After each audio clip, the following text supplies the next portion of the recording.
Hello, Stephen Larson here in the Acoustic Words Reading Room. Uh, I am going to share two poems and a story in this edition. The poems are actually the two of the few poems that are overtly spiritual that I've written, overtly Christian. And they were actually, both of them are actually sets of lyrics. But since lyrics are, in a sense, poetry, I include them among my poems. Um, both of these do have music to go with them. The first one, you can hear the music on my SoundCloud site, and I'll talk about that at the end. The second one, I don't have the music recorded yet, but again, I'll talk about that a little bit later. First of all, let's just go ahead into the first set of poetry, or the first poem, set of lyrics, and this is called Lullaby for a Savior. Sleep, little babe, go to sleep. Dream while you may, pure and deep. There's a road up ahead where you'll not find a bed. So sleep, little babe, go to sleep. Rest, gentle one, take your rest, safe and warm there at your mother's breast. There's a day, bitter cold, when your life will be sold. But for now, gentle one, take your rest. Hush, precious child, don't you cry. The ones that you love are nearby. Though someday when you're grown, you'll be left all alone. For tonight, precious child, don't you cry. Now, while you're young, you'll be kept safe from harm, enclosed in a strong wall of love. But you'll soon be a man with a life of your own and a mission from heaven above. Though you're God's only son and the king of all men, on a cross you will find your reward. You will give your own blood for the sins of the world and the crown of its Savior and Lord. Sleep, little babe, go to sleep. Dream while you may, pure and deep. Son of God, son of man, take your rest while you can, and sleep, little babe, go to sleep. I have, as I said, I've written the music for that, and it can be heard. I originally wrote that for a soloist. I'm thinking of arranging it for a female trio. We'll see how that works when and if that happens. The second set of lyrics, second poem, like I said, I do have the music, and actually I had mislaid it for a while, but in going through some of my papers, actually a couple of days ago, I actually found the original lyric sheet with the chords on it. So I will be ultimately working on arranging that and preparing it. One of the things that's keeping me from doing that right now is that while I can write for orchestral percussion, I still haven't figured out how to write for a drum set that you would find in popular music. I have to practice on that, work on that. But this poem is called All That's Left to Say. Sometimes words of praise are the hardest words to find. They disappear before they can be spoken. And all my good intentions to glorify my God come to nothing, and the silence is unbroken. I ache to speak my joy in words of elegance and beauty, that my gift might be worthy of my King. But my lips begin to stammer with my clumsy, vain attempts, and I find at last I can't say anything. And all that's left to say is, I praise you, Lord, and all that's left to say is, I love you. So I bring my simple words to you and lay them on your altar with a prayer that you'll accept them, though they're few. And you take my humble gift and you make it shine, And you take my tongue and set it free. And you say, my child, the fragrance of your words is more than incense, just because you have given them to me. Sometimes words of praise are the hardest words to speak. When love lies cold and life seems without beauty.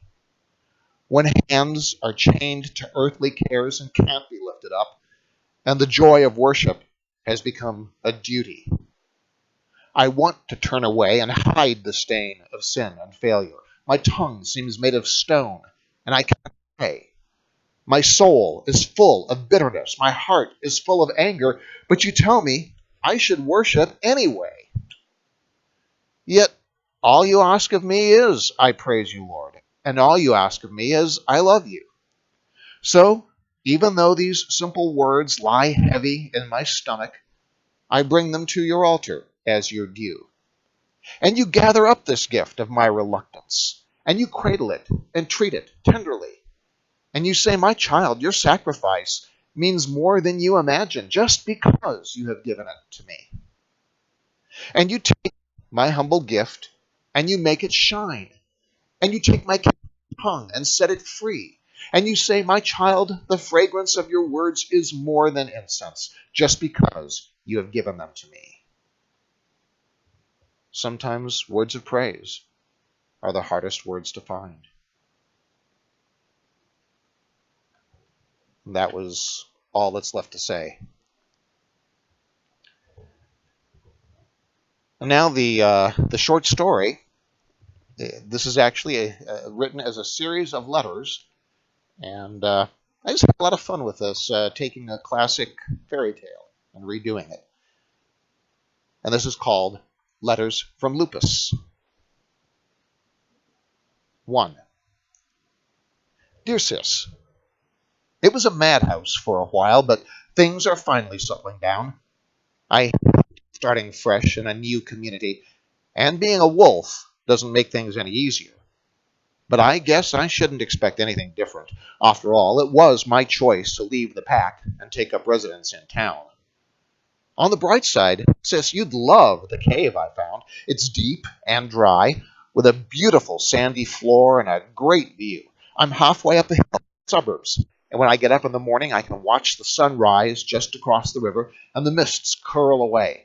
The town is a little gem. All the houses are different, but they fit together with a patchwork craziness that seems just right. I hope you can get away soon and visit before the Cubs come. Sorry this can't be more than a quick note, but I want to get down to market and meet some of my neighbors. I figure if I start out on the right paw, I can overcome all the prejudices against our kind and make a few friends. Love, Lupus. 2. Dear Sis, it was great seeing you. You're looking terrific. I would never have guessed you were so close to whelping. The old woman from the shoe down by the river was asking about you almost immediately after you left. She's taken quite an interest in your coming family, probably because she has so many children of her own. I don't know how she does it. I want to thank you again for helping me. You were right. The cave needed a woman's touch. Oh, sorry. Hope the human reference doesn't offend you. It's so much cheerier. I'm actually looking forward to that cave warming you helped arrange. And guess what? All my neighbors will be coming. Even poor Turkey Lurkey is going to try to overcome his fear of caves. You remember that nasty escape he had from that rogue fox? I owe all of that to you, too. You were so charming to everyone that they almost forgot what we are. You know, I think I'm going to like it here. Love, Lupus. 3. Dear Sis, just a quick note to let you know the cave warming was terrific. Everyone was at ease. Even Turkey Lurkey loosened up and let his feathers down. Sis, I'm so happy. I feel like I'm in a fairy tale. I have to clean up and get to bed now. Say hi to my favorite brother-in-law for me, and give the rest of the pack my love. And tell them I'm going to be just fine. Love, Lupus. 4. Dear Sis, congratulations. Lycan dropped me a line and said your litter was the finest he's seen since Ulfra's octet. I can't wait to get over and see the little pups, and I'll bring the old woman along. She's got Mother Goose to look after her circus. She's dying to see you. She's writing down all sorts of advice on how to deal with more than 6 at a time. Humor the old dear. She keeps forgetting that this is your third litter. I'm doing fine, except that, well, I've somehow managed to get 3 of my neighbors mad at me. You remember the Pig brothers, the triplets, who moved in down the road just after I did? I saw them at the market the other day, and they just turned up their snouts and didn't say a word. I asked Jack and Jill about it on their way up to their well, and they think the pigs are offended because I didn't invite them to my cave warming. I thought the pigs would be too busy settling in themselves. Jill said she understood, but you know how pigs are. I know they're right, but I hate to have anyone upset with me so soon. Even pigs. I've worked hard to get my neighbors to accept me. All I need is for a bunch of pigs to spoil it all. Anyway, that's enough of my problems. You just take it easy, get plenty of rest, and let the family look after you. The old woman and I will be around to visit you as soon as you're up to it. Love, Lupus. 5. Dear Sis, please forgive the messy paw writing, but I'm steamed. Those pictures are out to ruin me. I decided, after visiting with you, to go down and make peace with them directly, like you suggested. The 3 of them are getting on each other's nerves, I guess, living in that pen together. Good thing they're bachelors. So they're building houses. One of them, at least, has some sense. He's using bricks. But the other 2? Are you ready for this? One of them is using sticks, and the other, straw. Stupid, right? I decided they needed some good advice, so I suggested, very nicely too, that their houses would be a little sturdier if they used bricks like their brother. I even offered to help them. But would you believe it? They told me to take my advice and shove it. Isn't that just like a pig, though? But wait, that isn't the end of it. A couple of days later, the wind started kicking up, so I figured I'd try once more to be neighborly. I went down to the straw house first, and then to the stick house, to see if I could help them strengthen the structures. But each time I asked if I could come in, they gave me some smart alecky, not by the hair of my chinny chin answer. I warned them the wind would blow their houses in, but they ignored me. So I went to the brick house, since that brother had a little sense. But he gave me the same snotty chinny chin routine. So I gave up, came home, made a pot of tea, and waited for the wind to blow those stupid houses away. I was right, of course. By late afternoon, when I went down to the market to pick up the latest gossip, there was nothing left of those houses but a few twigs and wisps of hay. I was feeling pretty smug until I found out that I was supposed to have gone around huffing and puffing and blowing those miserable shacks down myself. Of course, it was too late to correct those lies. So I just came home and spent the rest of the evening alone in my cave. I stayed here all yesterday and today, and no one's come to see me. I wouldn't be surprised if those filthy little liars told everyone I tried to eat them, as if I would waste my teeth on such trash. Anyway, I'm sorry your plan backfired, sis. But then, I guess you're not used to dealing with pigs. You can't trust them, sis. If you give them half a chance, they'll boil you alive. Thanks for letting me unload on you. Give Varkas my best, and tell him I'm counting on him to treat my favorite sister well. I'll be up your way soon with the old woman, if she's still talking to me. Love, Lupus. 6. Dear Sis, the old woman and I will be up this weekend. She's a treasure. She convinced everyone the Pig brothers were overreacting and that I wouldn't hurt anyone. I don't know what I'd do without her. As far as going to the pigs and trying to patch things up, no way. I know you mean well, but I think it would be best for all concerned if I just leave them alone. There's a reason why people say pig-headed, you know. See you in a couple of days. Expect us around noon. Love, Lupus. 7. Dear Sis, I can't get over how beautiful my new nieces and nephews are. Lycan was wrong. They're even finer than Ulfra's litter. And the old woman was simply charmed by them and by Varkas. She couldn't stop chattering about either of them all the way home, except to encourage me to take your advice and talk to the Pig Brothers once more. She even made me stop at the brick house where the three of them are living now. And you were right. I talked with the sensible one, and he was most gracious. He apologized for the misunderstanding and suggested we get together tomorrow morning and gather turnips. You know I can't stand turnips, but I agreed, since it'll give us some time to get acquainted. As you said, maybe that's all we really need. Oh, before I forget, the old woman was quite impressed with your apple pie and wanted me to ask for your recipe. I've been meaning to ask for it myself. You know how I love it. Love, Lupus. 8. Dear Sis, just a quick note, since I know you're anxious to hear how the turnip hunting went. Actually, it didn't. I must have gotten the time wrong, because when I got to their house, the pig had been out and back already. But we're getting together next week to gather apples, so your recipe will come in handy.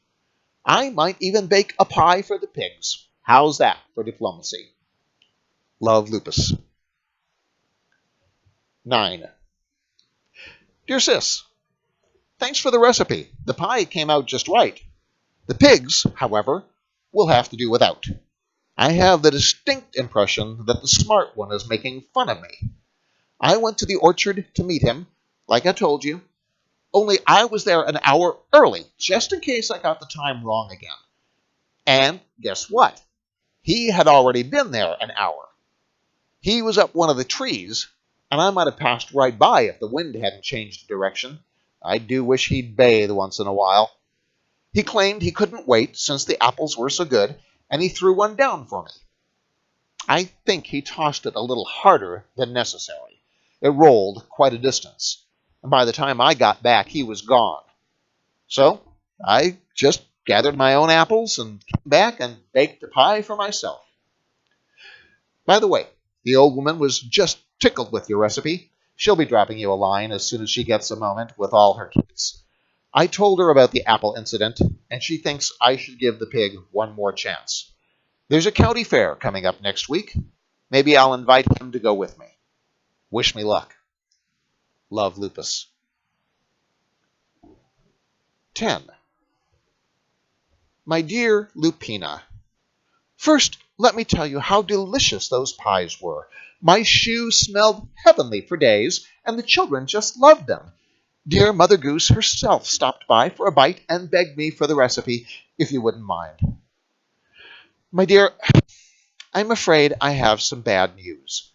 Your poor brother is laid up in the hospital with some nasty burns, and I'm afraid it's my fault, at least a little. I really shouldn't have pressed him to go to the fair with that pig, but I really did think it was for the best. I do hope you'll forgive me. As far as I can understand, Lupus arranged to meet the pig brother at the fair, then went 2 hours early just to be sure. But that sly pig went 3 hours early.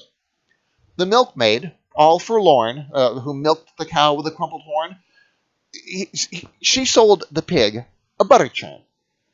He must have crawled into it just as your brother was coming up Jack and Jill's hill and rolled right down the hill at them, because Lupus says he was attacked by some big wooden thing that squealed at him like a banshee.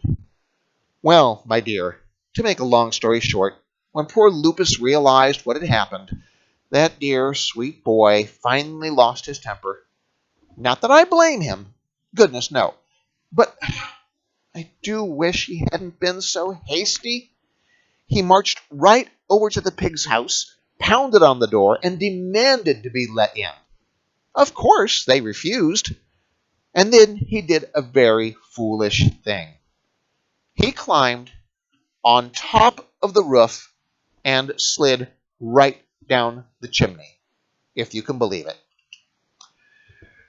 Well, naturally, my dear, those pigs were ready for him. They had a huge boiling water sitting on the hearth, and he landed right in it. He lost all his hair and most of his hide before he could get out. It's a wonder the poor dear wasn't boiled alive. As it is, he'll be weeks recovering. Now, dear, I know how much this must shock you. I really didn't know any other way to tell you, but please don't worry. I'll take care of him. You just worry about those darling little ones of yours. Affectionately, the old woman in the shoe. 11. Dear Sis, thanks so much for visiting me while I was laid up.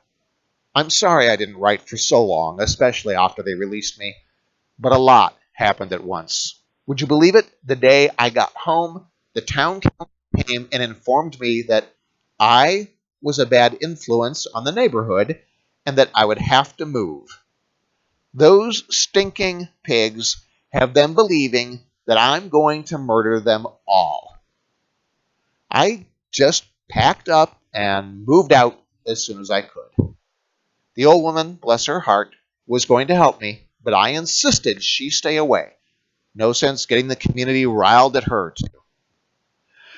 Still, I guess it's all for the best. I've moved to a new cave, deep in the forest, where I can have a little peace and quiet. It's cool and green and isolated and very soothing to my nerves. Please bring Varkas and the pups to visit soon. I know they'll love it. Oh, I do have a couple of neighbors, if you can call them that. They actually live on either side of the forest. There's a little old lady to the east, something of an invalid, and her granddaughter to the west, a charming kid who wears a pretty red hooded cape. The granddaughter comes through the forest every so often to visit the old lady and passes fairly close by my new place. I'm going to introduce myself to her one of these days. She seems very sweet. I can't imagine having any problems with her at all. Love, Lupus. And that was Letters from Lupus. And like I said, I had a lot of fun writing that. I know that The Three Little Pigs has probably been one of the most rewritten of all fairy tales, but I wanted to take a look at it from a different point of view. I hope you enjoyed it. Um, before I leave today, I'm going to once again remind you, if you're enjoying these reading rooms, please subscribe, um, like, share it with a friend, and if you'd like to, leave a comment. Excuse me, I'm going to duck out of the frame here for a moment. I forgot and left a couple things out of reach. Just a moment. Okay. If you want permanent copies for yourself of any of the short stories, they are available individually as electronic downloads. Uh, all of the short stories, plus all of the poetry, and the background information and how they were all written, those are all available in a collection uh, called, oddly enough, Acoustic Words, collected short works by Stephen M. Larson. Uh, that is available as an electronic download. It's also available in a paperback. Um, it also includes all of the illustrations that I created for the short stories. You can also get a hold of two other books that I've written. One of them is a fantasy science fiction novel. It's called Mind Games. It is available both electronically and as a paperback. I am actually in the middle of revising Mind Games. The I really did not like. I didn't like the way I formatted it. I'll be honest. I really did not like that. Uh, so I'm redoing the formatting. Uh, I'm also revising it extensively. I, decided after rereading it several times that uh, it really needed some revision. So I'm revising it extensively, and I'm going ahead and illustrating uh, the entire book too. Uh, that is available as an electronic download and as a paperback. Um, you're welcome to purchase the first edition. Frankly, I'd wait for the second edition, but that's up to you. My third book is another novel. This is a contemporary mainstream novel, and it's called The Eros Variations. Um, that is also available in an electronic version uh, and as the paperback. And it is.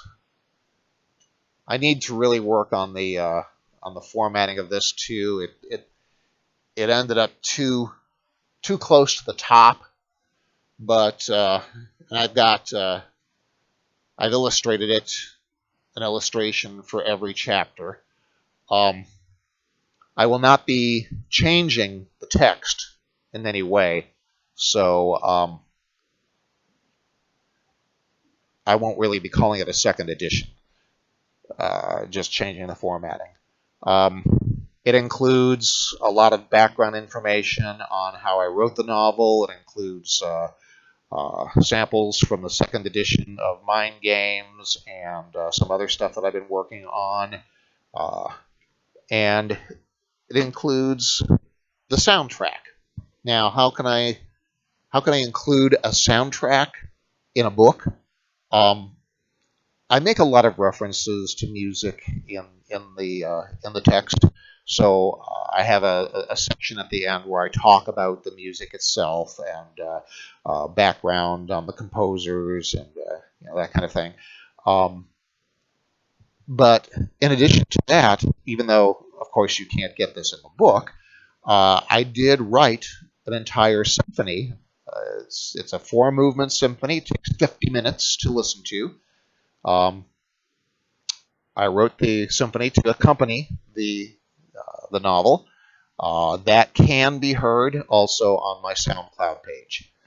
Um, so if you're interested in accessing SoundCloud, my SoundCloud page, if you're interested in uh, links to the various books where you can buy them, the short stories such as that, go to my website, stephenmlarson.com. You can get there's links to the SoundCloud.